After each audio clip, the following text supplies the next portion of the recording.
Sir, the first is that investment in India is highly taxed.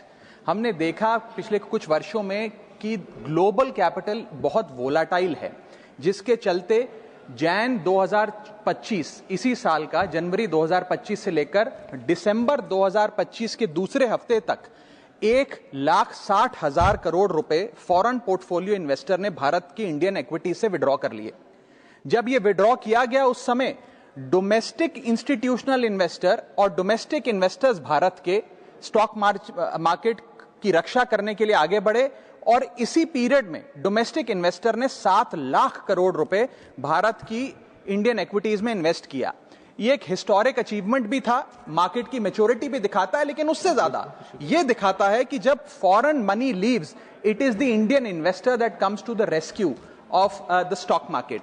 लेकिन जब salaried employees ने SIPs के माध्यम से, स्मॉल सेवर्स ने म्यूचुअल फंड के माध्यम से और पेंशन इंश्योरेंस मनी के माध्यम से इन्वेस्ट किया, इस इन्वेस्टमेंट को प्रोत्साहन देने के लिए सरकार ने क्या किया?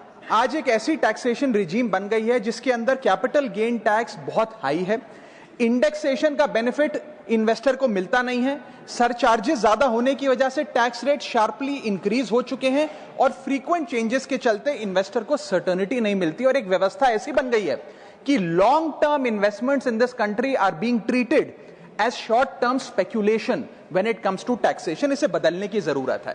If India truly wants deep capital markets and long-term domestic savings, sir, then patient capital must be respected and not penalized।